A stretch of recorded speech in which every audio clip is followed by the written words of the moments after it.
The worst hunt that I ever went on, I think this is probably February 2014.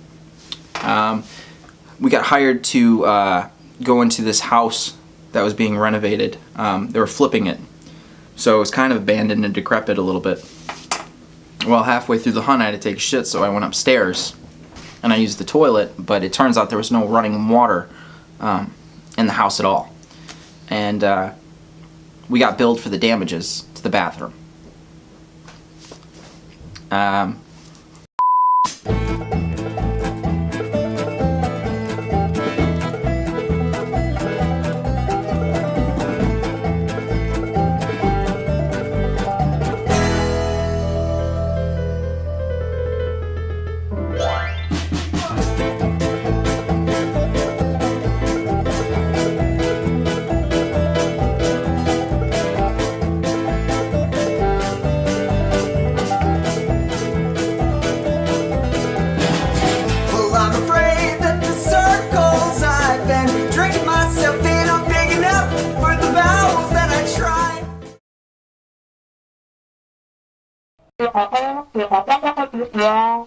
So a little bit about my background in the paranormal.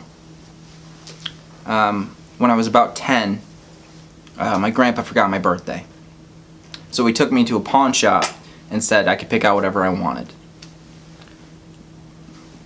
So naturally, it was between a PlayStation and a Ouija board, and I chose the Ouija board. And yeah, I mean, I don't regret it. About 3 years later, I got my first paying gig. There was a house that was rumored to be haunted at the end of the street, so my older brother's friends paid me to go investigate it. And actually it turned out that an elderly person with dementia lived there, and it was considered a breaking and entering. In hindsight, I thought it was a good experience, not only with law enforcement, but setting up and executing hunts. I do believe she's dead now, though. So.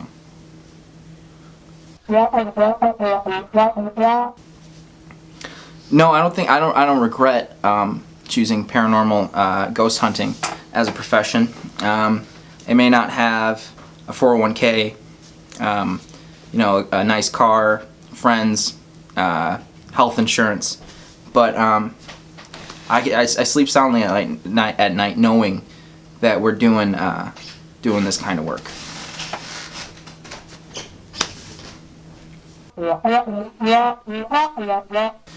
So the show came about through a Craigslist ad, actually. They were asking if anybody in the area had paranormal experience, and obviously I'm the most experienced in the area. And so I said, there's two options. I'm either getting murdered by answering this ad, or I get a show. And luckily it was the latter.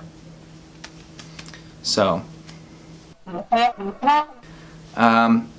worst case scenario on a hunt is a child possession.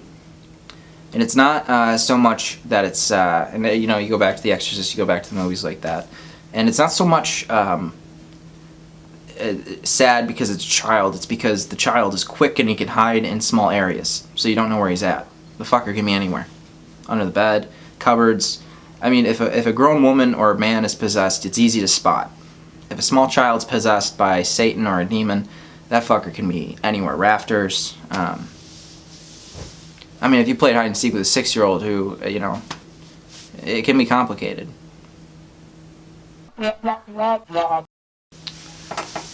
I met Bruce, Father Adams.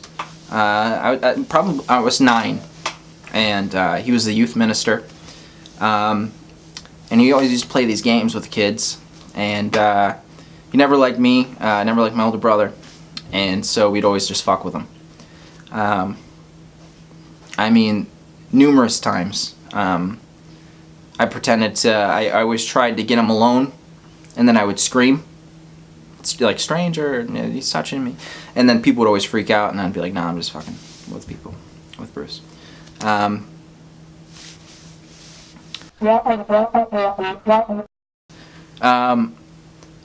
Yeah, Adam's a nice guy. Yeah, I think he's a good guy. Yeah, he's all right. I mean, he's kind of a suit. You know, comes in, he can be a dick sometimes. Shut it off. Yeah, just shut it off. Because that guy's a fucking asshole. I'm serious. I can't sit here. I mean, you're telling me to be nice, and I called him a dick already. Fine. I'm just gonna. He's a great guy. Adam's a fantastic human being. I'm really happy he's a part of the show. I'm really part of the. Yeah, you know, I can't do that. No, I can't do it. Well, what do you want me to say about it then? So, episode 1 was the pilot, but nobody watched it, so nobody cares. What next episode? Episode 2 was Bigfoot, which is one of my personal favorite monsters. Cryptids, for you cryptozoologists out there. In the episode, what we did is that I kidnapped Father Adams and held him against his will to venture into the woods with me alone with a cameraman and a sound guy that he did not know. He was frightened, he was scared, and knowing as fuck. And we ran into Pete, who may or may not be addicted to a narcotic. Yeah, just shit went there.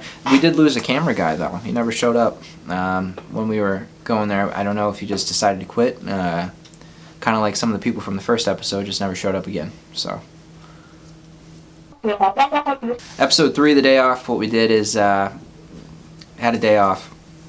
I didn't think that we were going to film an episode that day, to be honest with you. I usually, my days are pretty much, when I'm off, I just drink heavily until I black out.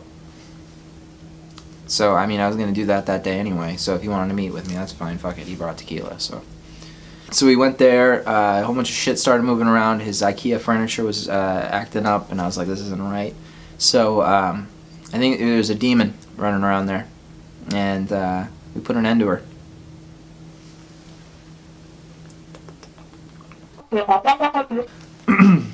Episode 4 was The Shining with Jack Nicholson.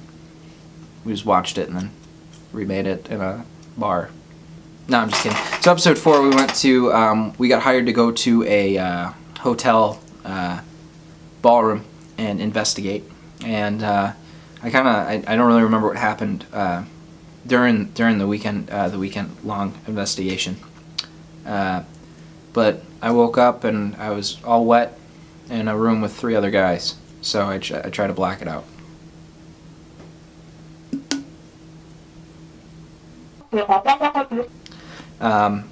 Episode 5 was probably the most interesting. Pete brought over a knife that was possessed, and it killed him. That's kind of a short explanation of what happened. You're probably wondering how, but when you deal with possessed knives, they have a tendency to stab individuals, and he got hit, and so we revived him. We brought him back from the dead, but by doing so, we had to, you know what? We just brought him back. Let's leave that part out. Okay.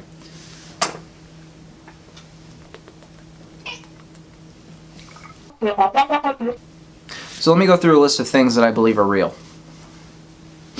Bigfoot, Loch Ness, aliens, Illuminati,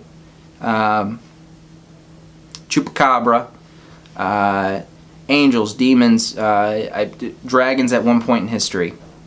They're not around anymore, though. Not at all. Pyramids, I think those are real.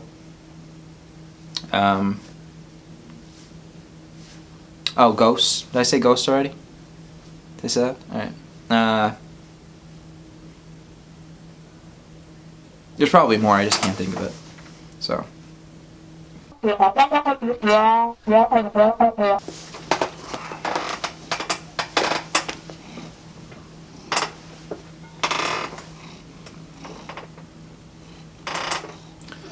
My future goals for the show are just to keep delving into the paranormal and just to keep, go.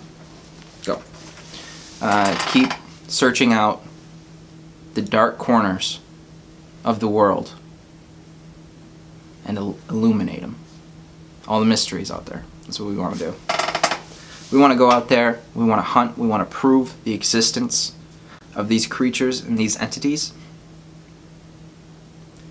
so my parents will talk to me again.